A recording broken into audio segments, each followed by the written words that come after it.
Ange, just straight away, get your reaction to the Europa League draw, a team that you know from the game in October. Yeah, obviously, familiar opponents. Obviously played them here at home, and obviously watched that game and sort of the Real Sociedad game, knowing that likely opponents. I don't know if you're late. Do we let them in, mate? I don't know. I thought that door bolted. Good game for us. Obviously, excited by seeing the draw today. Did really well. They did really well against Galatasaray. I mean, we played Galatasaray as well away, and that's a tough gig. They're a good side. So, looking forward to it. If one of your players was late for a meeting, what would be their punishment? No, they wouldn't be late, mate. They know better than that. Lesson learned. Before I came in here, I just looked on the bookmakers' websites to check the odds. Who's favourite for the Europa League? Any idea who's top of that list? Not a betting man, mate. To be fair, I'm not allowed to be either on football, but got no idea, mate. Bookmakers have Tottenham as favourites for the Europa League. Can you understand why? Look, what I do know about bookmakers is they're the only ones that make money out of betting, so they must know what they're talking about. So they obviously, if there's some reasoning behind that, but I mean, whether that sort of affects me or not really. But with the Europa League, look, there's no doubt it's been a difficult season. Last week we saw protests outside. You've had injury after injury after injury. The results have suffered in the Premier League. Recent cup performances haven't gone your way. But there feels like with players coming back that there is still an opportunity to do something special this season. Is that the message that you remind the players? Yeah, I don't have to remind them. We've been talking about that all along. And I mean, I know you say last two sort of cup performances ago, but we did get to the semi-final. So, it wasn't like we bombed out of the cups and, we lost to Villa away in the FA Cup. So, but I get from an objectives perspective and sort of tangible what's left in the season. Europe's always been at the forefront of our minds, and we did really well. And we saw how important it was that we did finish in the top 8, even finishing in the top 4, because it kind of helped us this last 2 weeks having 2 games off. So again, we were rewarded for that, and it's important, but not dismissive of the league either. There's still 12, 13 games to go, and from our perspective, we're not happy with where we are in the league, obviously, and our form has been very inconsistent, but there's still an opportunity there to make an impact in the league as well. And the good thing now is we know sort of the program roughly. Irrespective of sort of what happens, there's some natural breaks in there which will help us, I think, particularly as you said with the injured guys coming back. So good sort of opportunity for us. And let's talk about the injury list, the weekly Tottenham health report. What is the latest? Any new concerns? No new concerns. Sort of from last week, everyone sort of got through okay. 3 guys who sort of picked a knock up last week were all good. Obviously, again, having a full week to recover and prepare is good. And the other guys are ticking along well. We've got sort of now 2 games in obviously quick succession in the league. Good opportunity for us to get some match minutes into guys who've been out for a while. We saw Brennan and Wilson. Obviously, Vic come back last week matters. But, Destiny as well. We need to get them some match minutes, and these 2 games will give us an opportunity to do that. And then we've got a week before the sort of first Europa game. We've got the weekend off. So, and again, that's about the time we're hoping that guys like Romero and Mickey in particular, they should be in and around that sort of mark.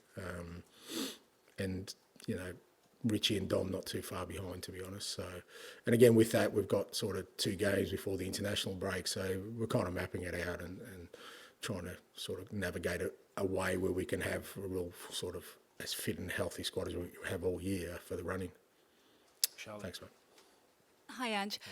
It's been 2 straight weeks now where you haven't had that midweek game. So what has that done for your players, not just physically but mentally as well? I know some of them went away outside of the UK at the weekend. What has that done for them, do you think? Yeah, I think it helps enormously because I mean there's obviously the physical toll which we kind of know, and just their bodies being able to recover as much as anything else, and then like I said, mentally it does, it takes its toll because you don't invariably you don't get a lot of time to switch off when you've got games constantly because you're in recovery mode, and then you've got to prepare for another game. You don't really have the energy to do anything else, so sort of home life probably suffers a fair bit, and the ability to switch off is difficult. So we gave the boys 2 days off at the beginning of last week. We did a similar thing this week, and I think you can see that in them, that both physically and mentally they've really benefited from it, and sort of hopefully now it means that the remnants of that long run has sort of dissipated in their minds as much as in their bodies. But it's also allowed us then to really train well, because they when they do come back in, they're refreshed, they feel good, and it means our training has become so much more sort of meaningful in the last 2 weeks. In terms of your opponents next, it's Ipswich away tomorrow. Obviously, you lost that reverse game back in November. What do you think you can take away from that game in particular going into tomorrow's one, or do you just feel it will be a completely different match? No, you take away things. They're a hard-working team. They're very well organised. They kind of managed the game really well against us. They obviously scored and got ahead, and we found it really hard then to sort of we had our moments to get back in the game, but we couldn't. So it's really important that we kind of don't allow that to happen again.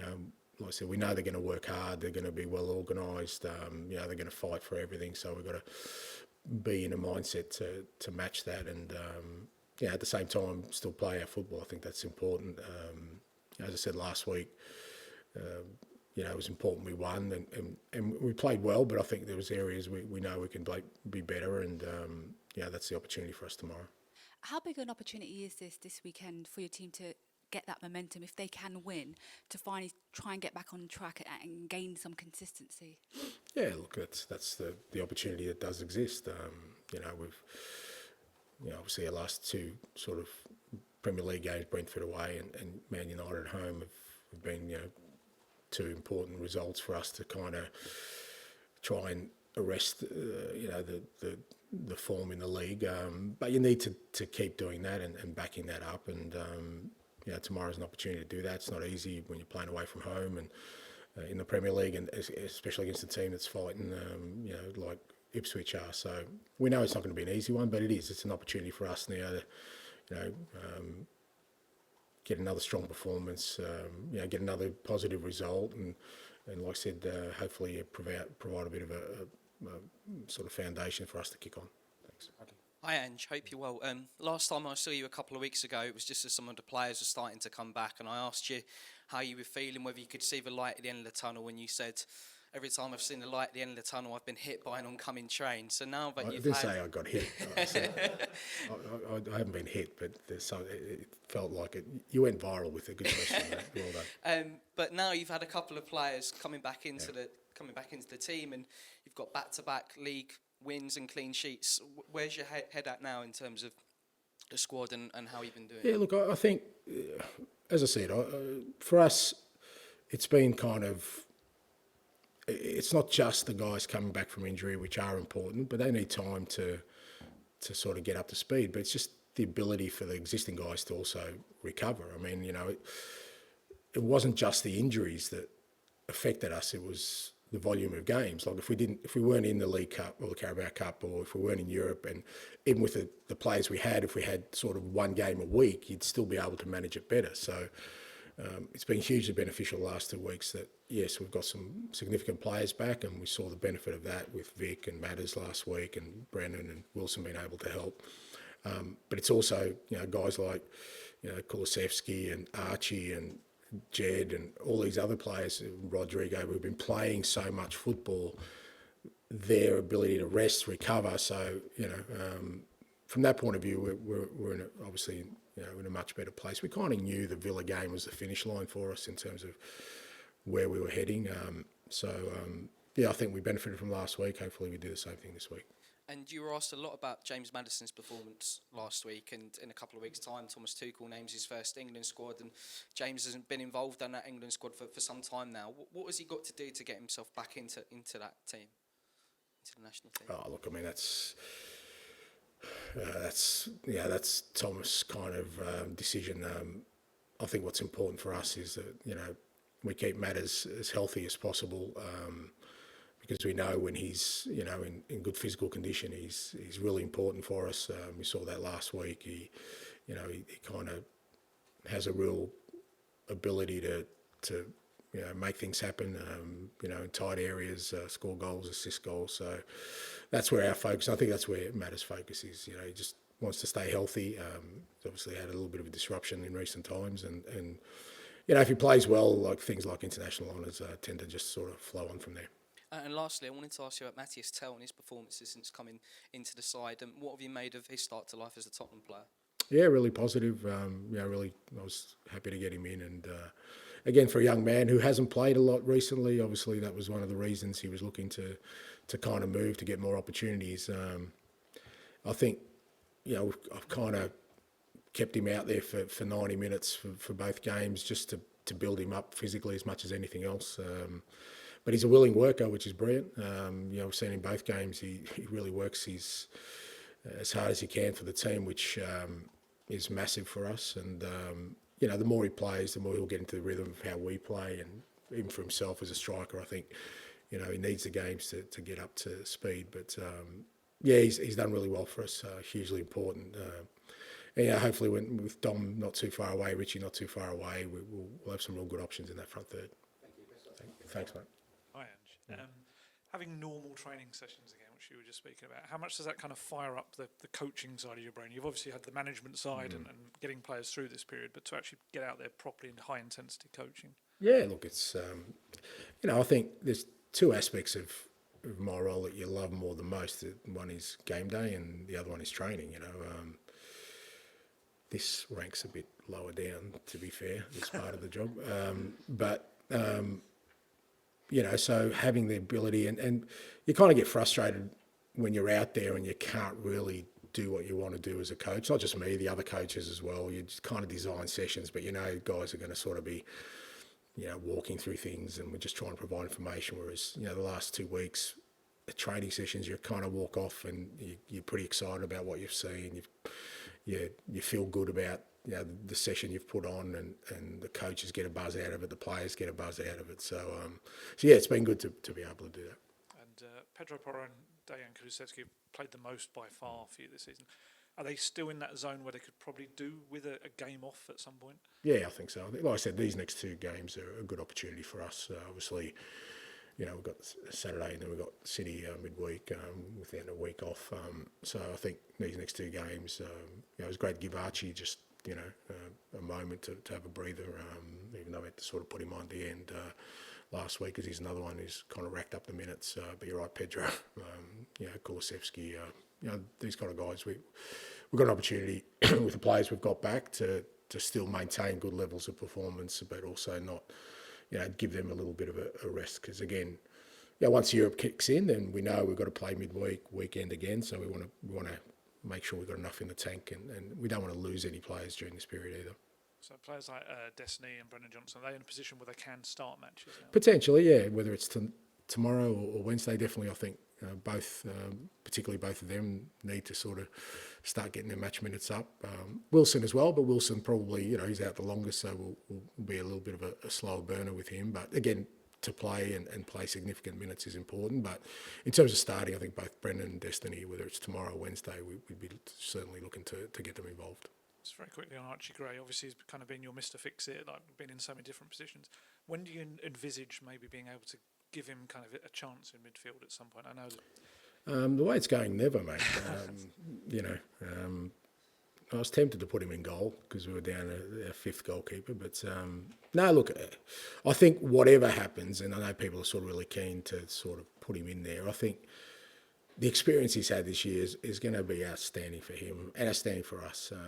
He's taken on every challenge we've thrown at him, not flustered, got on with it, performed at a really good level, contributed to the team, all as an 18-year-old in his first year in the Premier League.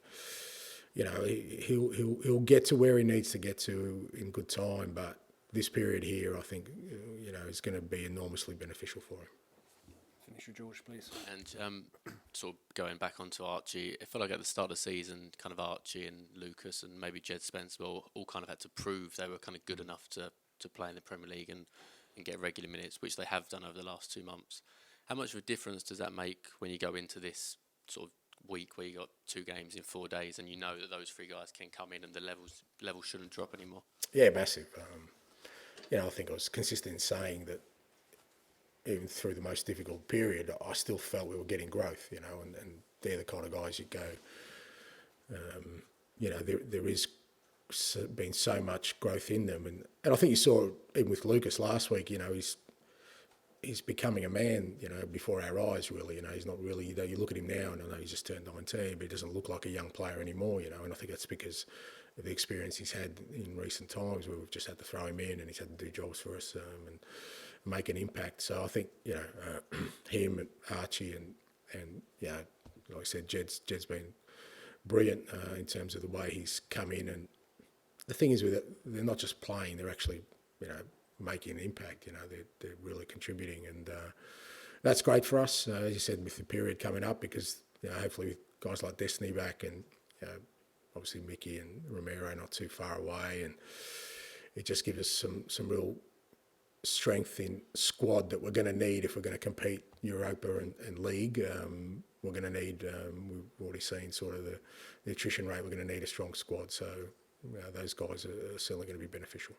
And kind of how difficult was it those first few months of the season where I guess people like Archie and Lucas maybe didn't feel if they were ready to be thrown into Premier League games, and you was having to go with, I guess, kind of 17 or 18, and then when you get a few injuries, it kind of, that rotation is hard to do when you need to for the Premier League games? Sorry, mate, say that again. You lost me after. The first few months of the season, how difficult was it kind of only having, I guess, 17 or 18 that you could really trust in the Premier League? Because I guess Lucas and Archie got minutes in the Europa League. I'm not sure about trust, but I mean, I really thought that guys like, you know, Lucas and Archie could definitely contribute. That's why we kept them. We kind of made a decision, well, because there was an option, particularly with Lucas, to loan him out. But I really felt, you know, working through pre-season, that him and Lucas could definitely contribute to us. And the same with Jed. I think with Jed, it was just, you know, we wanted to give Jed every opportunity. And, you know, we knew that certainly there was a player there, but a lot of it had to be up to Jed himself. And he's just worked really awfully hard and stayed patient through that early period. You know, could have been easy for him to get frustrated. He wasn't playing a lot. There was opportunities for him to play. He wasn't getting a run. And I think looking at his attitude through that, I think there was real growth for him personally in that, you know, maybe in previous years he might have sort of given up the fight and said, you know, right, I don't fit in here, let's just move on. But he kept going, and that makes an impression on people around him, his teammates, and, you know, he earned his shot at it, and he's just grown since then. And just finally, I think you mentioned last week that Christian Romero had a scan coming up. Has he had that? And is that? Yeah, he's had that, and it's going well. He's in a good place. So, like I said, with him and Mickey, it's just picking our moment now. I'm really keen to get him back and have him back for the rest of the year. You know, and you know, we've got a really good sort of period coming up where I think we can manage that. Where, you know, they're back. They've had good weeks of training with us, so that when they do come back in, they're in a good place. So yeah, he's still going well. Okay, we'll end the broadcast section there. Move on.